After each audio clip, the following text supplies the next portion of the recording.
Cleopatra, which is what shows the most memories for you? Is there something that stands out most in Europe or in America, or when you opened up for Aerosmith? And you did There was a few. I mean, there was one I can think of. It was Alpine Valley with Whitesnake, Skid Row, Us, Bad English, and a couple other bands, whatever. That was a really, really great show. It was just one of those beautiful days. I mean, I remember we sat down for the Dave Malabi in the crowd, just like 40,000 people just went up, just a total uproar. It was just really, really cool.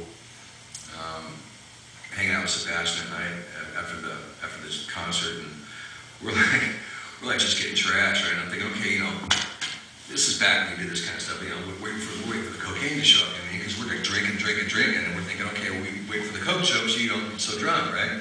So little did I know, his tour manager's out there blocking the guys. No, you can't come in here. No, you can't come in there. I'm going, you should be here any minute, right?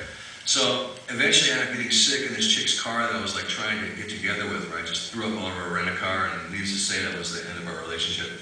But I don't remember, I missed the after party. I was so drunk. I remember we were just drinking Jack Daniels. I was like, okay, just hang with the Skid Row guys. And oh God, I was so sick.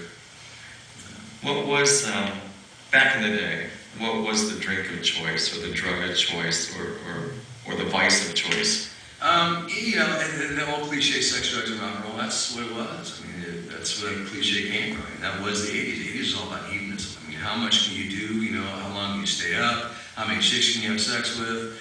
That was the whole thing. It was like a contest, which I won regularly. I would stay up partying, and my friends would leave the house. They'd come back a couple of days later, and I'd still be at the same party. They're going, you still up? I'm like, well, hell yeah. You don't want to go to sleep because you think you're going to miss something. I never wanted to sleep. I'd be up for like 5-6 days. I'm not saying this, I'm not advocating this. Kids don't try to say, oh, I'm a professional. But it was a good time, man. It was a good time. I got a couple extra wrinkles for it, but hey, what the hell.